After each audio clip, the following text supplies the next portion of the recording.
Bengals Director of College Scouting, Mike Potts, is here to break down the Bengals selection of Shamar Stewart in the first round.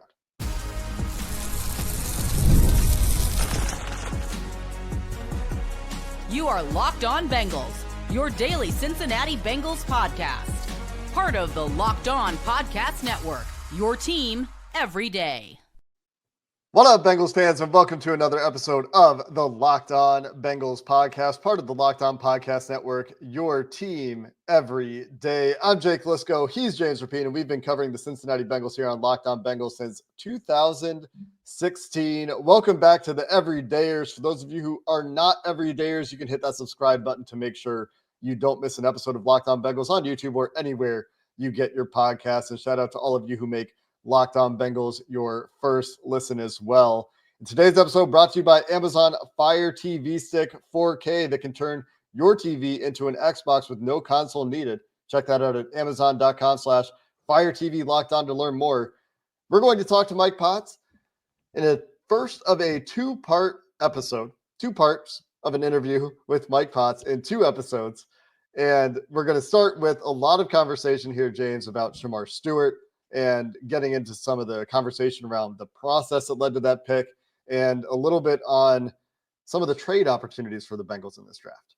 Yeah, it's exciting. Shout out to Mike for always coming on every single year. We made it a two-part episode because this is a lot on Shamar Stewart, a lot on what trades and war room stuff can look like. And then on our next show, it's going to be a lot on Demetrius Knight, the rest of the draft class, what the next couple of weeks are like for Mike Potts as well. But let's start with part one. Let's start with pick number one. We were joined by Mike Potts to talk about Shamar Stewart and much, much more. Mike Potts with us today, the Bengals Director of College Scouting, with his annual visit with Locked On Bengals to talk about what happened in the Cincinnati Bengals draft class this year, 2025, to talk about, and an exciting first-round pick, Mike, from a traits perspective. And I got to tell you, every time we were looking at the first round when we were doing our mock draft Mondays and when we're working through it, it felt like the likely options for you at 17 were going to carry some sort of risk, whether there were questions off the field, whether there were questions in terms of medicals, potentially, whether there were questions in terms of production. But obviously you felt with Shamar Stewart that the upside was worth the risk. Can you talk a little bit about how you arrived at that conclusion with a guy that has tons of athletic tools? Yeah, it's always a tough balance to balance out all of the different factors of all of these guys. Obviously, there's a risk with any pick that you're making, whether it's in terms of the production. In this case, that's a lot of people's question mark. With Shamar, some guys don't have the athletic testing or the measurables. Some guys have a lesser play history. Some guys have age issues. It's very rare that a guy is going to check all of those boxes. So there was a ton of different discussions that we had in the draft room, and like we can get into on all of these picks. There are differing opinions within our draft room on a lot of different players, and that's really what produces productive conversations in the draft room. And then people being open-minded and listening to different perspectives is what really produces the best results for us. So Shamar's a guy that we did a ton of work on, and obviously had a really high regard for. We're really excited to get him with our coaches and see what he can end up being for our defense and the impact that he can make. Mike, how important was the coaching staff specifically with, and I think this is going to be a theme throughout our conversation when it comes to your draft class, but the coaching staff specifically with Shamar, with someone that, yeah, he checks a ton of boxes, except the sack numbers and the overall production box, and kind of forecasting what he can be with Jerry Montgomery, who got to town but has developed guys like Rashawn Gary in the past. Obviously, Al Golden, you guys have a history with. How important was it to have those guys in the decision to take a prospect like Shamar? Yeah, everybody in our draft room has a voice in the process. It comes down to Duke with the final decision in terms of how much he weighs each person's opinion and each person's thoughts on every individual prospect. But it was great working with our coaching staff. Like you said, we've known Al for a long time and had a great relationship with him, even continuing over the last several years, going through and scouting at Notre Dame when he was there. But Jerry's done a great job. He's worked really hard for us throughout this draft process. And, he's Shamar's a guy that he was really fired up to coach. Like you mentioned, with some of the guys that he's had in the past with somewhat similar backgrounds, somewhat similar production levels and levels of the physical traits in numbers that you see maybe from the combine and pro day and things like that. So it was awesome working with those guys. That's what you want at the end of the day. You want across the board. You want alignment from your personnel staff and your coaches. You want your coaches fired up to work with the guy, and you want your personnel staff fired up in terms of their evaluation and what that guy can be for us. So he was a guy where we had alignment on, and obviously you've got to stack your board all the way down to that pick. A lot of guys ended up getting wiped out at our pick, but Shamar was the guy standing there that we felt really good about. You use that word alignment, very popular word this year when it comes to the Bengals organization. The word of the offseason, I've called it here on Locked On Bengals. But when you're talking about that alignment for Shamar Stewart, and again, you have this player who's testing like someone not from the planet, who shows that burst get off power on tape, but maybe needs a little bit of refinement in terms of pass rush moves or the finishing part of his game that he's talked about, staying on his feet a little bit more, or whatever the issue may be. Is that alignment something that extends to a conversation with the coaching staff that is to the development plan as well? Like, it's okay, we're going to get Shamar Stewart in the building. These are the things that we think we need to work on to get him to take that step and be a very productive player right away. It definitely is. It's everything from where we're going to line him up to his physical skill set, the way he sees the game, what he's been exposed to in his college defense that he's played in. We analyze it from every possible angle, and working together with the coaching staff in terms of that vision is something that we really build up a consensus on in terms of what the vision is that we see for Shamar once we have him here. He's got some things that you really love. Like you mentioned, you can't really coach some of the physical traits he has, but one thing that he chooses to do is play hard, really on a consistent basis. And you never want to take that away from him. But at the same time, maybe if he came under control at sometimes at the top of the rush, he'd be able to finish some more. And, just with the vision our coaches have and, the football knowledge that they're going to continue to instill in him, I think the upside is through the roof. I'm putting you on the spot here, Mike, just full disclosure for anyone watching or listening. But is there a play that stands out from Shamar's tape, or a moment from the combine interview, or something someone told you that stuck with you throughout the process? I'm open to any of them, from a play to a comment or moment, but that really stuck with you during this process. So when you went into those meetings to hammer out the draft board a few weeks ago, you're like, hey, this is why we would consider, or at least part of why we would consider this guy with the 17th pick. I think there's not probably one play that stands out on tape, because there's a ton of them that are over. Yeah. Obviously, everybody wants to make out the negatives and magnify the missed sacks and things like that. But there's a ton of disruptive plays on tape. In the backfield, hitting the quarterback, blowing up the mesh point on zone read type plays, RPOs. Knocking the ball out of the ball carrier's hand, and some of the most impressive plays you'll ever see in pursuit, running guys down. So I think when I hear your question, the thing that comes to mind is seeing those things on tape. We knew he was going to test really well the way he did, just based on what we saw on tape, and then the way that their strength staff and their coaching staff there at A&M talked about him. So then that aligns at the combine in terms of the testing numbers he put up, but also the interview portion of it and the way that they spoke about his character. So once our evaluations from talking to sources at the school and watching the tape then aligned with our exposure to him in person at the combine and the pro day, and then also the Senior Bowl as well. I mean, he wreaked havoc all week there. The days that he was there, it was, I guess you could probably say he had more sacks there than he did this year on his college tape. I don't know if that's a positive or a negative, but it's not like this guy is it's not in his body or within the realm of his abilities to get sacks at the next level. It's going to be our coach's job to work with him and do it, and I think we've got a good plan in place to get that accomplished. Today's video is brought to you by Gametime. There's nothing like the atmosphere of an NBA playoff game. Every bucket, every defensive stop, every moment feels huge. And look, Cincinnati, if you want to go to an NBA playoff game, Gametime is the place to do it. And right now it's going to be Cleveland, a 3.5-hour drive, Indianapolis, less than a 2-hour drive. If you're in Cincinnati and you love the NBA, they're playing each other. It makes sense to use Game Time to go watch the Pacers and Cavaliers, regardless if you want to go north or you want to go west. Game Time makes it fast and easy to get playoff tickets, even when demand is sky high. Prices on the app actually go down as tip-off gets closer, and they have last-minute deals that can save you up to 60%. Take the guesswork out of buying tickets with Game Time. Download the Game Time app, create an account, and use code LOCKEDONNFL for $20 off your first purchase. Terms apply. Again, create an account and redeem code LOCKEDONNFL, Locked On NFL for $20 off. Download Game Time today. Last minute tickets, lowest price, guaranteed.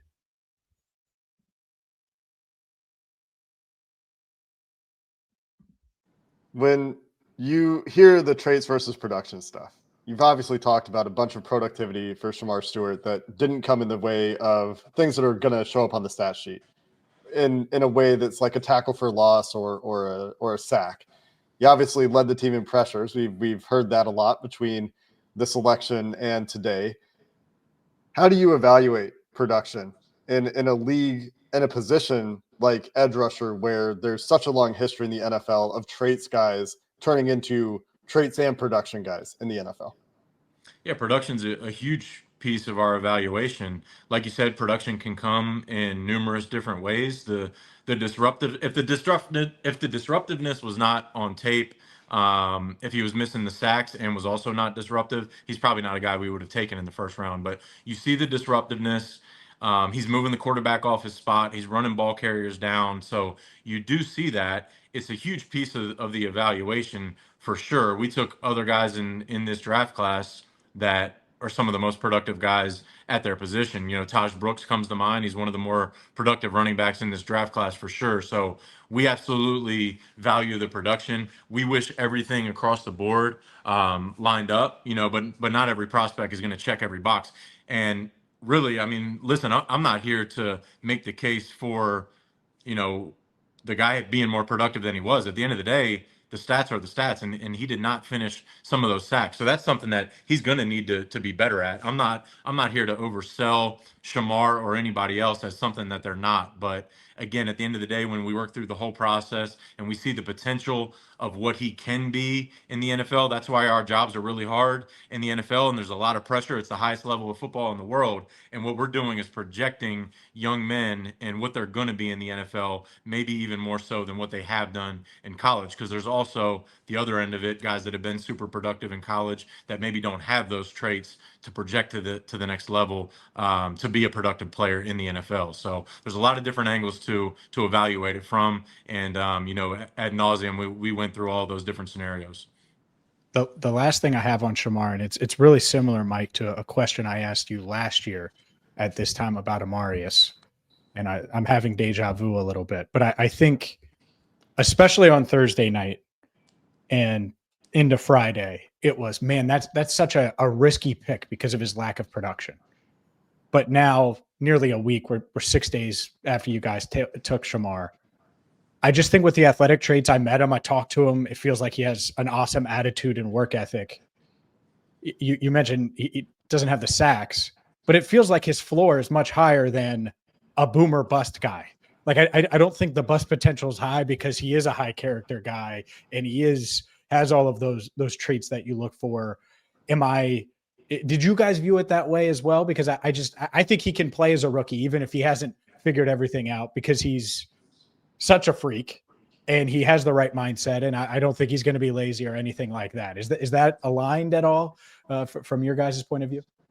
I think it's a great point that you bring up, and I do remember talking about that with you guys last year with Amarius. Yeah. I mean, those two guys are very similar in a lot of ways. They are absolute freak shows at the top of their position in the whole world. There's not too many people like those two guys, and you know that there was some questions in their profile for sure. Like we talked about last year, I think Amarius's floor was much higher than maybe some people were willing to give him credit for, and I feel very similar about Shamar here this year. I think you saw that with Amarius in his rookie year. You know, he can be a guy that can be at the top of the league. I have absolutely no question in saying that. He can be as good as he wants to be. He's as talented as anybody in the league at his position. And Shamar, like I said, I mean, there's not too many guys with the physical gifts that he has. Now, again, it's up to us to put a plan in place and get more production out of him. And I do think he has it in his body. It's not like he's lacking for physicality. It's not like he's lacking for effort or want to. And everybody knows he's got all of the athletic gifts you could ever ask for. So it's really exciting when you put it all together. But that's a great point that you bring up, and that's something that came up in our draft room as well, in terms of just obviously they're completely different positions, but there's a lot of parallels there between Omarius and Shamar. It's one of those things where you get to a certain level of athletic traits and people see it as only a ceiling conversation. But at some point, there's a certain level of athleticism, especially at certain positions, where if the guy has a character and he's going to work hard, that does tell you about a floor to some degree. Because if you're trying hard and you're that athletic and you're doing what your coaches say, there's a certain floor that comes along with that when you're that athletic. But Mike, let's talk a little bit about the second round, the third round guys, the Demetrius Knight, Dylan Fairchild selections. This is where I want to ask about the coaching influence a little bit specifically. Obviously, a big change for the position coaches, for the defensive coordinator and the linebackers coach, and also the offensive line coach. So some key coaching changes from last year to this year. One of the bigger coaching changes we've seen under Zach Taylor. And I know every year you're used to collaborating with coaches, but how, I guess, did it change this year, or what were the main differences with Al Golden that you can speak to, and Coach Peters running those rooms and their input in the process for the offensive line and some of these defensive players? I think in a lot of ways it was a very similar process to the way that we've done it in the past. Like I said, we give everybody in the draft room gets a strong voice. We give all of our position coaches a chance to come up to the front of the room in our April meetings, and they go down their stack at their position and they rank all of their guys. They highlight guys that they think are really good scheme fits for us and really they have a strong vision for at that given position. And, Al Golden, Scott Peters that you mentioned, our other new coaches as well that we hired, they were all very helpful throughout this process, and guys that we really did a good job, I think, from their end and our end, getting on the same page and coming down to guys that we had alignment and consensus on. And if there was differences of opinion, like I said, there's always differences of opinion in the draft room. Maybe if we had a gap in that vision, then we got another look at it from another coach and another scout, and then we continued to talk through it. And if we still couldn't come up with a vision for the guy, then maybe we shied away from that player. But I can't speak more highly of those new coaches that we added and what they brought to our process. Did you know your Fire TV is also an Xbox? Turn any TV into your gaming entertainment hub with Fire TV Stick 4K devices, no console required. Just grab your paired controller, subscribe or sign in to Xbox Game Pass Ultimate with EA Play included, and you're ready to go. Dive into hundreds of premium titles, including EA Sports College Football 25, Call of Duty, and you can easily stream your favorite shows all with the Amazon Fire TV Stick 4K. It is awesome. And for someone like me who travels a lot during football season, you don't want to miss your favorite shows. You get into these hotel rooms, you still want to play video games. You can do all of those things with your Amazon Fire TV Stick. And if you already have a console, well, a Fire TV Stick 4K device is more affordable and easier to travel with, allowing you to take you or your kids' games everywhere you go. Head to Amazon.com/Fire TV Locked On to get started. Xbox Game Pass Ultimate subscription and compatible controller required. Available on select devices, including Fire TV Stick 4K, Fire TV Stick 4K Max, and Fire TV Cube. By the way, the disagreements or the debate would be the fun part to me, not necessarily being in there on draft night, but all those meetings would be a lot of fun if I could be a fly on the wall. Just throwing that out there. I know that'll never happen, but anyways, that's a side thought. I do wonder process wise, coaching wise, and just roster construction wise, if you guys went into this draft and said, hey, we know we need to address linebacker with a guy that can come in right away, be able to play, that we could be confident in, that we project to be able to start. Is that something a week ago you guys felt like you needed to accomplish, regardless of where in the draft, but find a guy that could potentially start day one? Because I feel like everyone in the building feels that way about Demetrius. Yeah, we do feel that way about him. We went into the process knowing that linebacker was a position we wanted to address. You want a guy, obviously, that can play early and has the makeup and the athletic traits and the quality tape of Demetrius. So he was the guy that we targeted throughout the process. There was a number of linebackers that we liked in this draft at different levels. Obviously, we ended up with Barrett Carter as well, double dipping at the position. I don't think we went in with specific plans of double dipping or taking a linebacker in this specific round or the exact way that it played out being our vision for it. But obviously, we evaluated all those players. It was a position that we wanted to attack. And again, there are differences of opinion in the draft room. You've got different players and different scenarios that could play out. Everybody lays out their opinions on it. Everybody, like I said, has a voice. You've got potential trade scenarios that you discuss through. And then again, that's why Duke has a hard job. He's there at the front of the room. He has to take in all of that information and all of those opinions. And at the end of the day, he has to make a final decision. And, in those cases, he ended up pulling those names off the board that we did with our 6 picks, and we move forward with it, and we're happy with those guys. I like all of the guys that we added, and we're really excited about all 6 of them. Would love to talk about Demetrius Knight specifically. I have one more kind of general process question here before I ask or we follow up specifically about the player. But with linebacker being a clear priority, we've talked about all these different factors that go into your board over the years from a film perspective, production perspective, the medical questions that we as the public generally never know about, your own determination of a character grade. How does positional priority play into things when you have those April meetings and you're trying to stack players on your board and you're trying to figure out, okay, we really like Demetrius Knight. We like him at a similar level to some player at another position. And our priority for linebacker is going to maybe be a tiebreaker. Is that how it works at all? Or am I way off base with imagining how that process plays out? No, it's along those lines. There's a lot of different factors. You can go with the highest graded player. You can go with maybe a quote unquote premium position. You can go with the position of need. So there's a lot of different factors, and you weigh everything into it. And like I said, everybody has a voice in that room.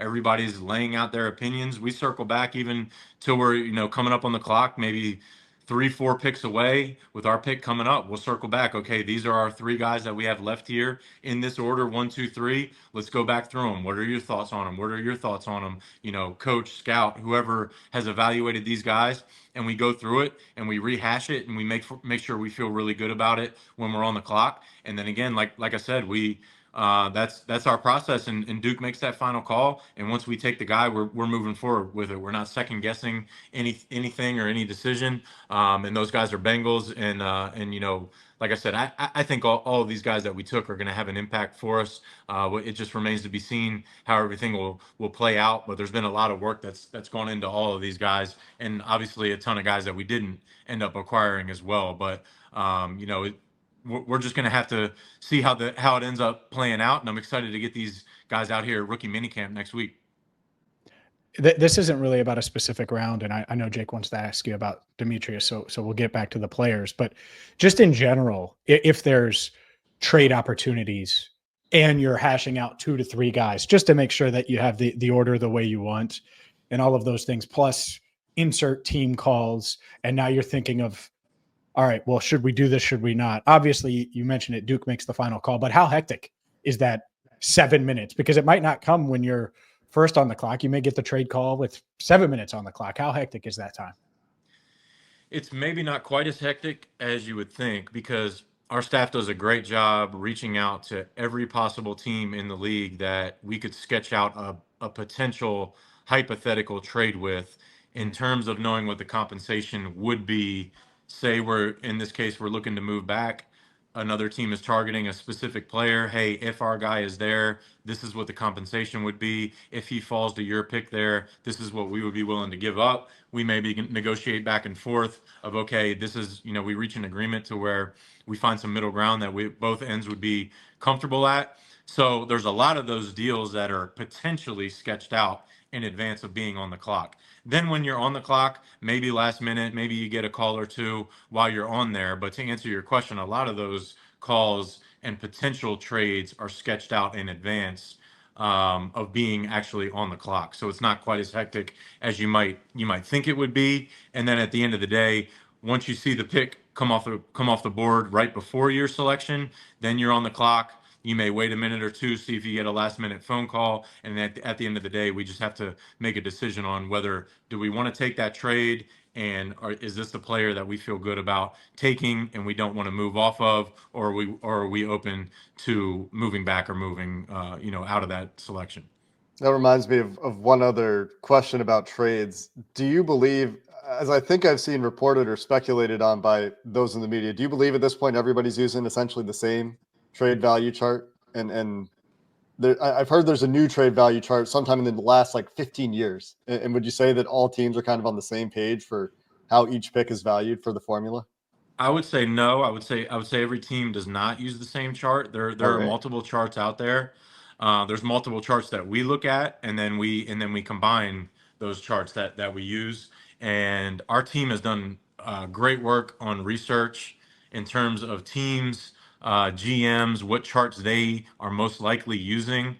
What their trade tendencies and history has been, even with prior teams that they've worked for and been employed for. So there's a lot of research and analysis that goes into that trade component of it, and there are multiple charts that teams use. Some maybe value how high the pick is more so, and maybe other charts value the amount of picks that you would be netting and gaining in a trade back. They may value that a little bit more so than the how high the pick is.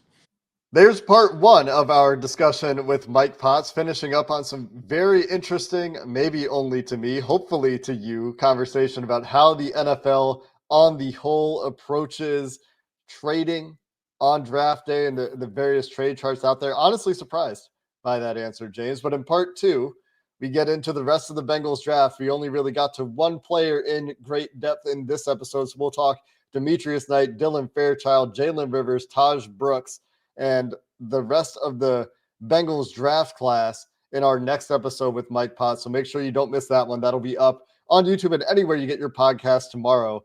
Until then, thanks for listening to this episode of the Locked On Bengals podcast.